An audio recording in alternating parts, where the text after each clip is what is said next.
Tere, mina olen Ingrid Maadvere ja nüüd vaatame üle testi tulemused ja teeme sellest kokkuvõtte. Minu testile on saabunud 6 vastust, ma olen siia vastuste alla ja enne kui me hakkame neid analüüsima, siis tasuks üle vaadata, kas kõik on nii nagu peab. Ma võtan küsimused lahti ja ma näen siis, eks ole, et nende küsimuste puhul, kus on siis valikvastused, on tavaliselt lihtne, sellepärast, et seal on ikkagi üks õige, üks vale ja nii edasi. Aga kui ma lähen nüüd näiteks küsimuste puhul, siis liigume siit tagasi või edasi, vaatame, mul oli ka üks lühivastus, et kes on näiteks GAG direktor, siis siin on näha, eks ole, Henrik Salum, õige, siin on ei tea, jah, see jääb ikkagi valeks, võin määrata ära kohe, et see on 0 punkti, aga siin on nüüd tehtud selline asi, et tema nimi on kirjutatud valesti, et ma annaks ikkagi selle eest 1 punkti, nii et paneme siia number 1, nii TV, see on kindlasti vale, nii, ja nüüd siis salvestan ära. Nii, ja nüüd siis need punktid muutusid, nii et ma tegelikult saan anda siis erineval viisil neid punkte siia juurde.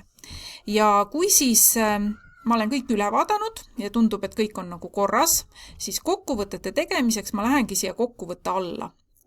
Ja nüüd on siis võimalik näha, kui palju siin nende erinevate asjadest on punkte saadud ja ma saan siis hakata tegema väikest kokkuvõtet. Nii, ma võtan nüüd, lähen uuesti Drive'i, teeme endale siia ühe dokumendi ka, nii ja paneme siis talle pealkirjaks siin näiteks siis testi kokkuvõte.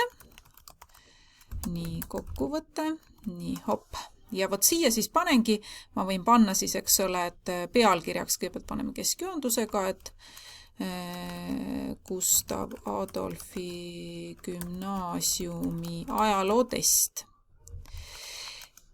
Nii, ja nüüd paneme siis vasakjoonduse ja hakkame tegema siis kokkuvõtet. Et kõigepealt esimene asi see statistika ja kui ma nüüd siit tahan siis saada neid diagramme endal sinna, siis ma võin seda kasutada siis 2 viisil. Üks asi, mäletate, on olemas selline asi nagu lõikeriist või snipping tool. Et ma võin nüüd kohe võtta siit, eks ole, võtame uus ja teeme nüüd sellest diagrammist endale siis väikse sellise pildi. Ja nüüd, kui ma siit võtan siis kopeeri, nii paneme nüüd selle siia alla ja lähme siia, siis siia paneme siis muuda ja kleebi või siis Ctrl-V, igat pidi saab ja näete, mul on olemas. Ja nüüd ma saan siis kohe kirjutada, eks ole, et testi tegi 6 õpilast, nii, ja keskmiselt saadi 3,67 punkti. Nii, et alati tasub siis kirjutada alla, aga ma võiks veel siia kirjutada ka seda, et maksimaalselt oli võimalik saada 6 punkti ja 2 õpilast said maksimaalse tulemuse ja 1 õpilane sai 1, aga ma siin praegu nii pikalt ei kirjuta.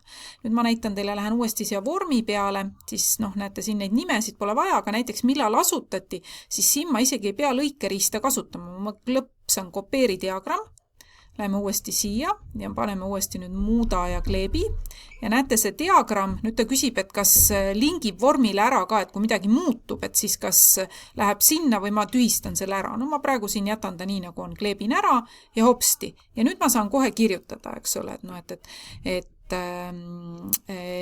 5 õpilast teadsid, millal asutati GAG.